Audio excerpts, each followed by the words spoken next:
Michel, bonjour. Ah, bonjour. Donc bienvenue sur le salon A3F. Merci. Pareil pour de Versailles, janvier 2018. Sculpteur donc.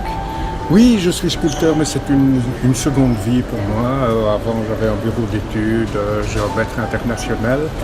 J'ai découvert la sculpture et ça m'a directement passionné et je consacre depuis une quinzaine d'années tout mon temps à cela.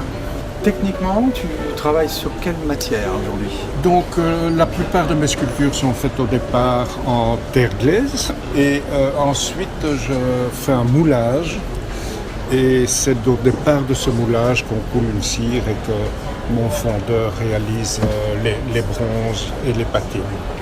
Tu as une inspiration beaucoup basée parfois sur les mains.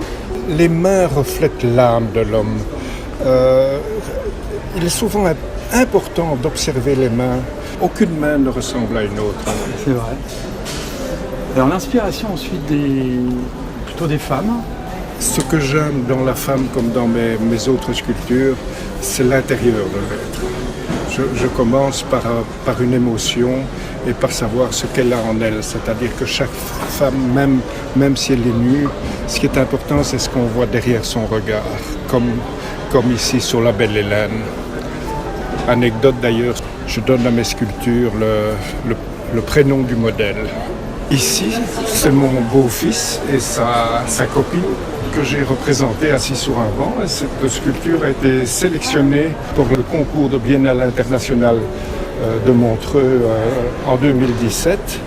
Et j'ai eu la chance de gagner le prix du public. Et donc cette sculpture est toujours là-bas au bord du lac Léman à Montreux.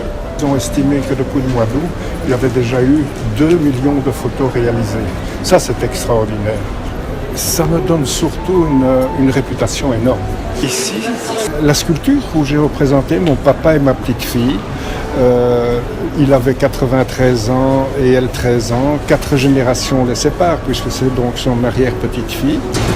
Et mon papa se trouvait dans une résidence du 3e âge qui s'appelait le Grand Chemin. Et c'est le directeur qui m'a commandé un projet de sculpture.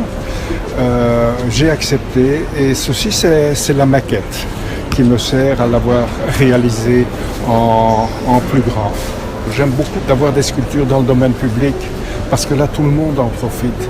Si je sculpte, c'est pas pour moi, mais c'est pour donner aux autres la possibilité de peut-être se changer un petit peu les idées au lieu de penser à leurs soucis familiaux, d'avoir un moment qui leur permet de s'échapper à cela.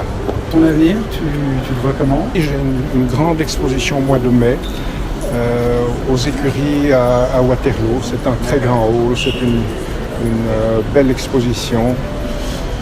Et alors j'ai des projets, mais enfin toujours plein de projets. Et tu as un livre? Oui, j'ai une infographiste, mais je travaille avec elle.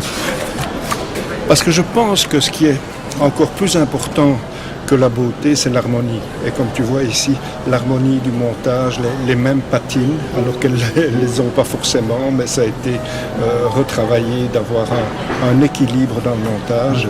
Et ce que j'aime aussi, ce sont les textes que je peux y ajouter. Voilà, en donnant la vie, la femme accomplit le plus grand mystère de l'humanité. De son ventre naît le miracle. C'est de toi? Oui, bien sûr. Bien sûr. Un petit peu, non? Ou alors celle-ci. Le grand chemin, c'est le temps d'une vie. C'est l'écart entre 4 générations. De mon père, ma petite fille, cette sculpture leur offre la vie éternelle. Génial. Merci à toi, Michel. C'est moi qui te remercie. Je te souhaite un excellent salon. Merci beaucoup. Et à te revoir très bientôt alors. J'espère. Au revoir. Au revoir.